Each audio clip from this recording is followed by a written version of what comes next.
1935, guests at a Sydney, Australia aquarium were watching a tiger shark swimming around this tank when suddenly the shark started acting very strange. It began shaking violently and then swimming around in really fast circles. It would bump into the walls, and then suddenly the shark just stopped and sank to the bottom of the tank.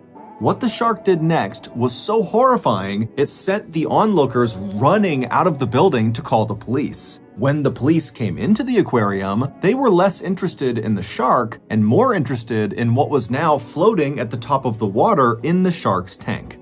This story is easily one of the strangest stories we have ever covered on this channel, so make sure you stick around to the end.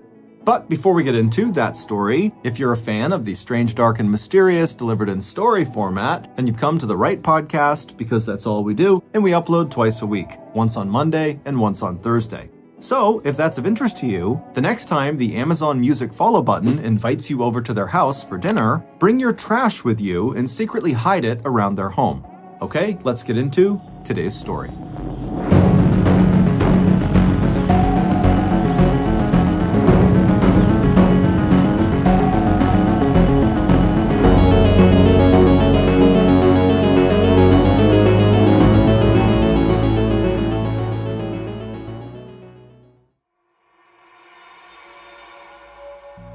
In 1935, the city of Sydney, Australia had a shark attack problem. There had been 8 attacks in the last year alone, 6 of which had been fatal. And every time it happened, the local newspapers would write stories describing the scenes in graphic detail. They would call the sharks monsters and recount how they'd latched onto some poor teenager and shaken their body around like a rag doll. Certainly, these stories fueled the public's fear of sharks, but they also inspired fascination. People were amazed by the power and ferociousness of these creatures, and so they wanted to see them up close. Luckily, Bert Hobson was more than happy to oblige them. Bert and his brother Charlie owned the Coogee Beach Aquarium in Sydney. During the warmer months, the aquarium was used as a public swimming pool, but during the winter and fall, when it was too cold to swim, Bert would pump ocean water into the pool and then fill it with all kinds of aquatic creatures for visitors to see. But nothing got more people through the aquarium door than a shark. Even as the country struggled to pull itself out of the Great Depression, which was the worst economic downturn in the history of the industrialized world, a shark could still draw big crowds and big money. Over the last few years, Bert had managed to capture and exhibit more than 20 sharks, but the problem was none of the sharks lived very long. They typically died within just a few weeks of being in captivity. And so the Hobson brothers were always on the hunt for a new shark. This was especially true in April of 1935 because Coogee Beach was going to play host to a massive parade in honor of Anzac Day. Anzac Day is a national day of remembrance in Australia and New Zealand that primarily is about honoring fallen soldiers. Tens of thousands of people were scheduled to attend the event on April 25th, and Bert figured if he could catch a shark, the aquarium could capitalize on some of that holiday foot traffic. So, on the morning of April 18th, Bert headed out onto the water in his big fishing boat. The day before, he'd set some fishing lines about 1.5 miles from the beach and baited them with chunks of mackerel, hoping that when he returned, he'd find a shark tangled up in his lines. And Bert would not be disappointed. That day, when he checked the lines, there was this massive 14.5-foot-long tiger shark ensnared in his trap. Even more exciting for Bert was the shark was exhausted and not trying to put up a fight. It had clearly spent the night before struggling to free itself, and now it just didn't have the energy to resist Bert reeling it in. So Bert grabbed the lines and attached them to his boat, and then he towed the shark back to the aquarium where it was put into the pool. Looking down at his prize swimming around the tank, Bert was sure this huge shark was going to be a massive media sensation. And Bert would be right, although not for the reasons he expected. The Hobson brothers bought ad space in all the major local newspapers announcing their newest attraction. They called it the largest tiger shark ever in captivity, and that may actually have been true. Most tiger sharks are 10 to 14 feet in length, and this one was 14.5 feet long. The prospect of seeing this giant creature attracted a massive crowd. However, for most of the week leading up to Anzac Day, the prized shark didn't put on much of a show. It barely ate, and then when it did, it just kind of seemed docile and slow. It certainly was not living up to the ferocious monster hype the brothers had been selling. But then something strange happened. On Anzac Day, Thursday, April 25th, the brothers opened their aquarium early to try to capitalize on as much of the pre-parade foot traffic as they could. But again, that day, the shark just kind of swam slowly around and barely ate. And so by late afternoon, only about a dozen people were still watching the shark. And just as those last dozen or so people were getting ready to leave the aquarium right around 4:30 p.m., the shark started acting weird.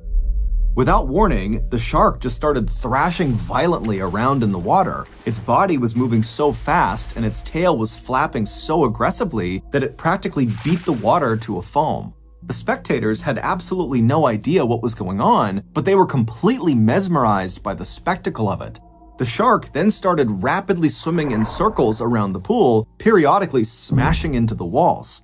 And then, all of a sudden, the shark just stopped swimming. And for a moment, it just floated motionless in the center of the pool, and then it just sank to the bottom. At first, all the onlookers assumed the shark must have died. But then they started to see this stuff rising up through the water just above the shark. And when this stuff got to the surface, it formed this mass of chunky, putrid scum that smelled and looked like vomit.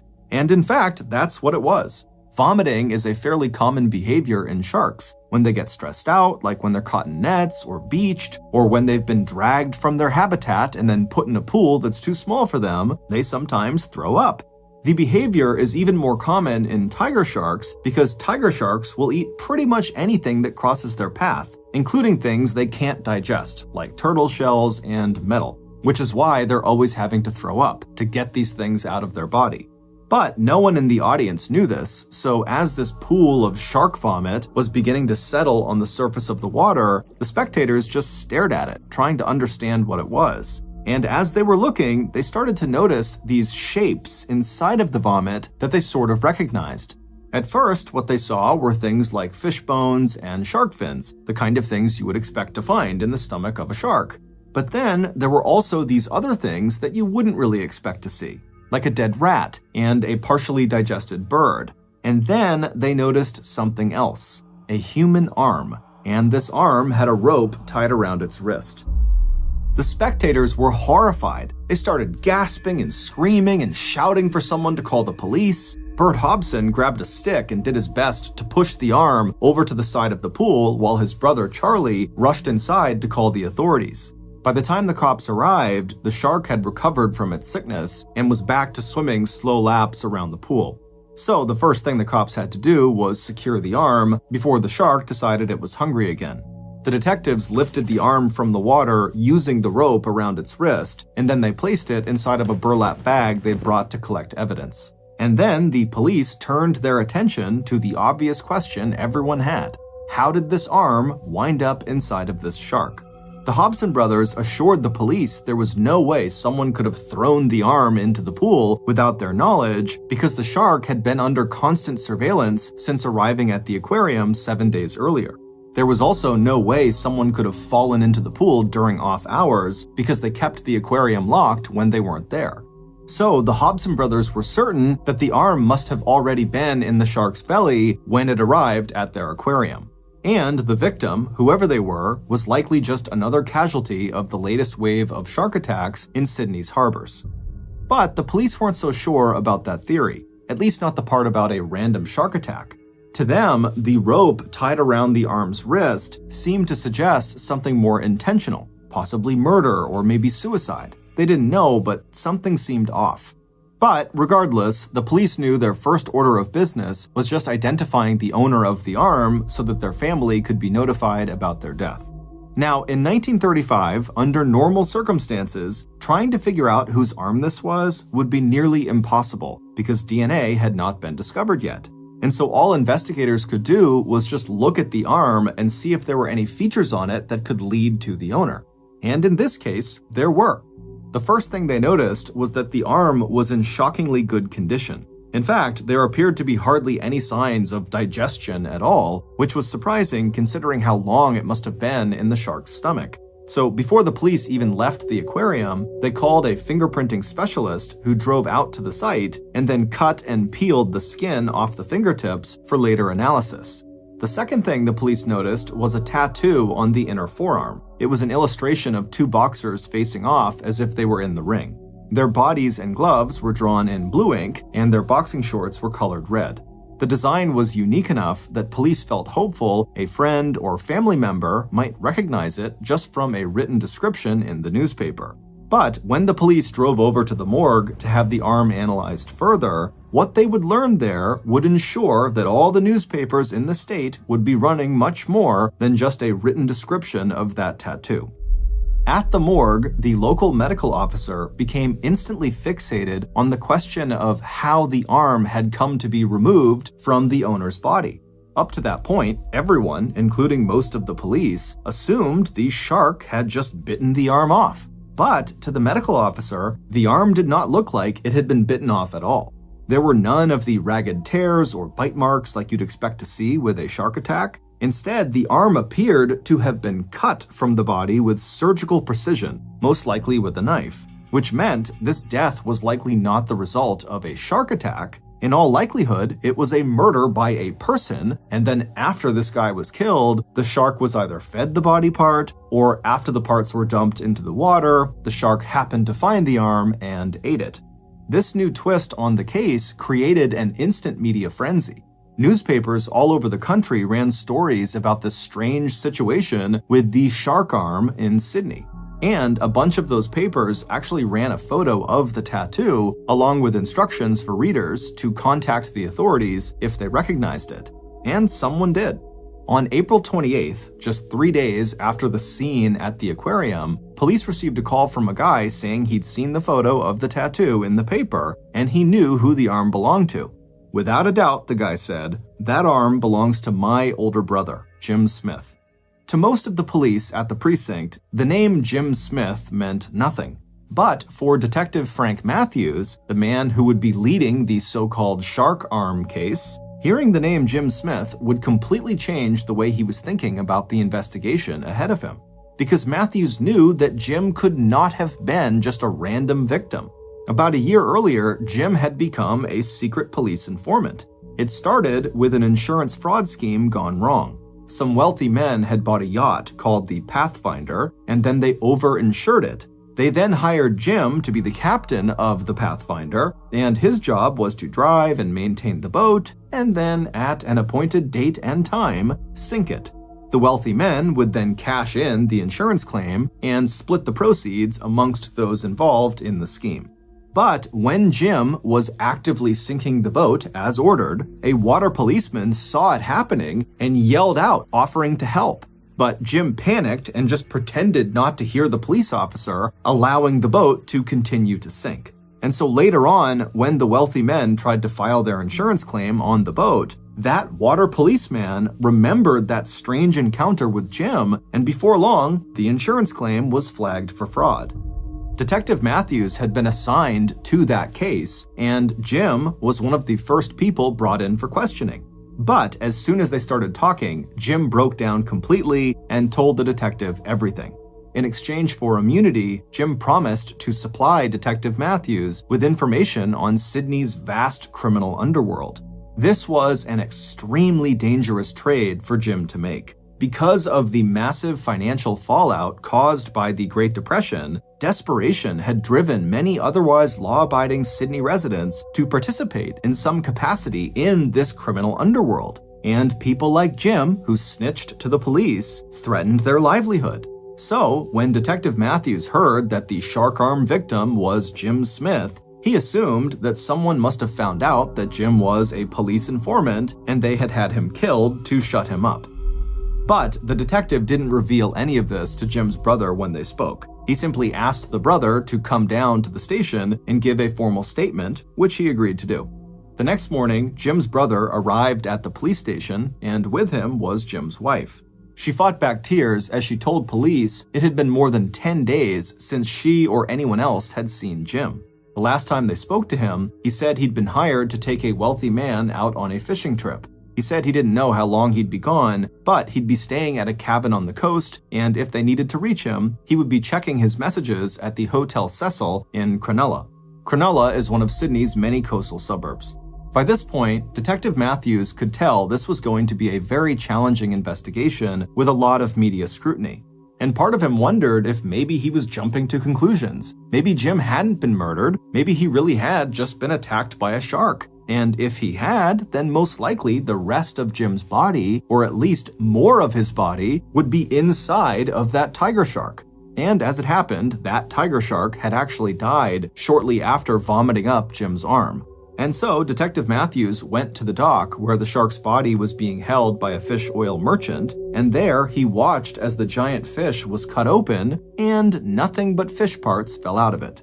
This was enough to convince Matthews that this was no animal attack. Jim had to have been murdered by a person. So he tipped his hat to the fish oil merchant and headed back to the station where he would make plans for the next phase of the investigation, canvassing Cronulla, where Jim had told his wife he would be checking his messages. The first place police were sent in Cronulla was the bar at the Hotel Cecil, and immediately police got a hit. When the bartender saw a photo of Jim, he instantly told police that he recognized him, and even called him by name. He said, "That's Jim Smith." Apparently, Jim had visited this bar on several occasions, enough to be on a first-name basis with the bartender, and also the bartender said Jim was just a very memorable guy. He was tall and athletic, and at one point he trained to be a boxer, which is why he had that tattoo on his forearm of the two boxers. But the bartender said it had been a long time since Jim had come around. The last time he saw Jim was the evening of April 8th. Jim arrived in the early afternoon and stayed for several hours, drinking beer and playing dominoes with the locals, and then around 6 p.m., he left with a friend called Mr. Williams, a man that the bartender described as being very, very short. Detective Matthews knew who the bartender was talking about, and he also knew that this very short man was not named Mr. Williams. The real name of the short man was Paddy Brady, and Matthews knew he was a very close friend of Jim's. Paddy was well known to police as a master forger. He'd picked up the talent in his 20s while he was in the military. Paddy had been in and out of jail on a regular basis since he was 11 years old. In fact, the police had an active warrant out for his arrest in connection with some forging charges, which Matthews assumed was the reason Paddy was going around using a fake name. He didn't want to get arrested. But despite being a career criminal, Paddy was not known to be a violent criminal. So even though Paddy seemed like he could have been the last person to see Jim alive, the combination of him being Jim's close friend and Paddy being non-violent made it hard for investigators to believe that he might have had anything to do with Jim's murder. But over the next few days, as police continued speaking to residents of Cronulla, it started to seem like Paddy had in fact done harm to his friend.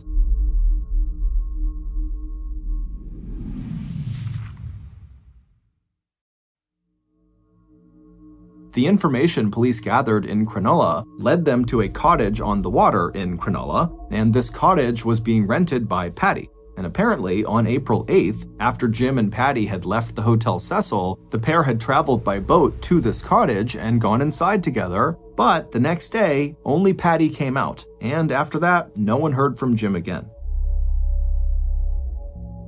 Initially, police couldn't think of a good reason why Paddy might want to kill his friend, but when Matthews followed up on where Paddy went on April 9th, so the morning after he and Jim had gone into the cottage together, a theory started to form in Matthews' head.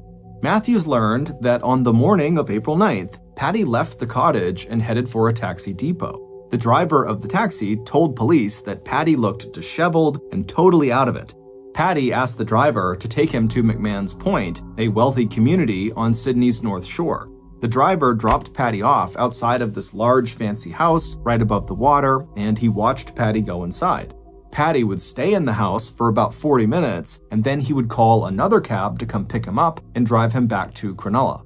Some of the detectives wondered who a guy like Paddy would be visiting in a fancy place like McMahon's Point, but Detective Matthews knew exactly which house the driver was talking about, and he knew exactly who lived there.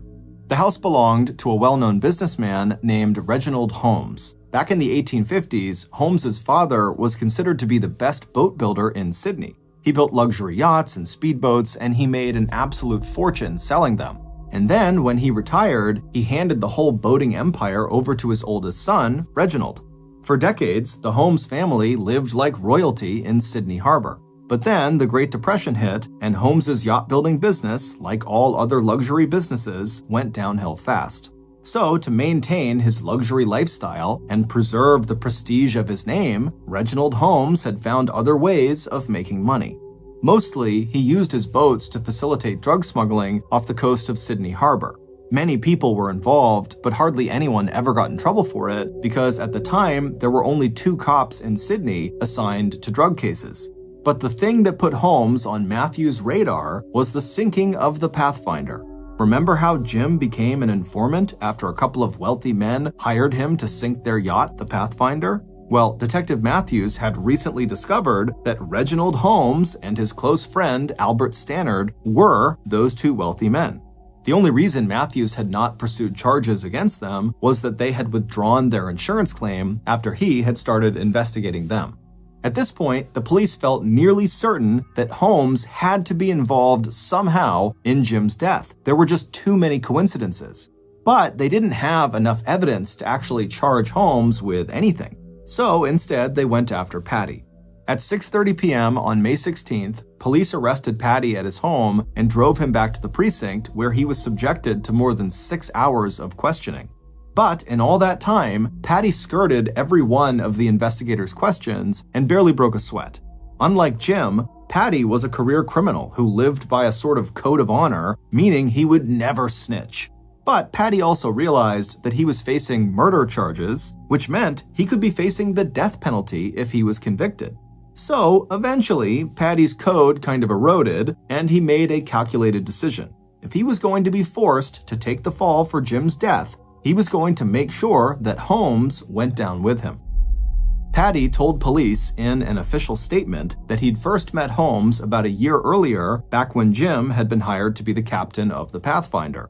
But after that big insurance scam failed with the Pathfinder, Paddy said that Jim was left without any money because he didn't get paid for the scam.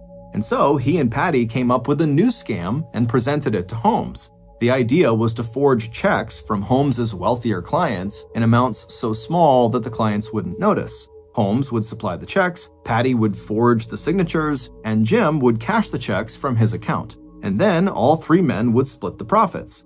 It's unclear why someone like Reginald Holmes would sign up for such a high-risk, low-reward kind of scam, but reading between the lines in Paddy's statement, Detective Matthews considered the possibility that perhaps Jim was angry about not getting paid for the Pathfinder job, and he might have told Holmes that if he didn't cooperate with he and Paddy's forging scam, that Jim would go to police about Holmes's role in the Pathfinder insurance scam. Whatever the motivation was, Holmes agreed to participate with Paddy and Jim. And for a long time, their scam worked, and the 3 men made some nice money. Eventually, though, Jim and Paddy got greedy and decided they wanted to level up the scam operation. They wanted to forge a check for a whopping £620, which, for reference, would be worth more than £11,000 today when adjusted for inflation. Holmes agreed and produced the check, and in the week leading up to Jim's disappearance, Paddy visited Holmes's house many times to practice forging the signature. In fact, according to Paddy's statement, that was why he visited Holmes on the morning of April 9th. But when it came to the death of his friend Jim Smith, Paddy said he didn't know anything. He said that when he left the cabin that morning on April 9th to go to Holmes's house, Jim was alive and well. The police weren't sure if they believed Paddy's version of events, but his statement gave them what they needed to go after Holmes. So the next morning, Holmes was brought in for questioning. Holmes was only 44 years old and he'd lived a life of immense privilege, but when he walked into the police station on May 17th, he seemed much older and more frail than a 44-year-old should be. There were rumors that after the Pathfinder scam had failed, Holmes had had a nervous breakdown and he had begun self-medicating with alcohol and cocaine. The police presented Holmes with a copy of Paddy's statement, but after Holmes read it, he denied every word. Not only did he claim to have no idea what Paddy was talking about in the statement, Holmes told police that he didn't even know who Paddy was, and he certainly had never visited Holmes's house. Obviously, the police knew this was a lie. But Holmes was a powerful person with powerful lawyers, and for the time being, the police could not force him to talk. Instead, they made another move against Patty. On Sunday, May 19th, the news hit the papers. Patty was officially being charged with the murder of Jim Smith. There would be a public trial, which meant if Patty stuck to his story, Holmes would be compelled to testify in front of the press about both his shady business dealings and the death of Jim Smith. Holmes knew that that kind of media attention would ruin him and his family. So, on the morning of May 20th, a day after Patty was officially charged with murder, Holmes got up early and headed down to the harbor. The weather was cold and foggy, but Holmes was determined to get out on the water. So he walked to the wharf, where his friend and co-conspirator, Albert Stannard, kept a small boatyard. Stannard wasn't at the harbor just yet, but Holmes found one of Stannard's employees who was just starting to set up for the day. Holmes asked the employee if he could borrow one of Albert's speedboats for a quick ride along the coastline. The employee could easily tell that Holmes was drunk, but he knew that Holmes was a skilled boater and a close friend of his boss, so he said, "Sure, I'll get you set up." The man filled the boat with fuel and oil and then pushed it out onto the water. Holmes climbed in, threw the boat into high gear, and sped away from the dock. It was only about 7:30 in the morning, and the ordinary people of Sydney were just beginning to board their commuter ferries across the harbor. But Holmes appeared to be on a mission. As he headed east toward open water, his eyes stared straight ahead. He pushed the boat to go faster and faster until tears were streaming out of his eyes. And then he abruptly cut the engine. As the boat gently rocked in the waves, Holmes found himself staring at a particular stretch of coastline, Piper Point, the most expensive suburb in all of Sydney. He thought about all the people he knew who lived there and imagined them reading the horrible headlines that were sure to be written about him during the upcoming trial. With his eyes looking straight ahead, Holmes reached into his coat pocket and pulled out a bottle of brandy. There wasn't much left in the bottle, but he gulped down the last of it and then threw the bottle over his shoulder.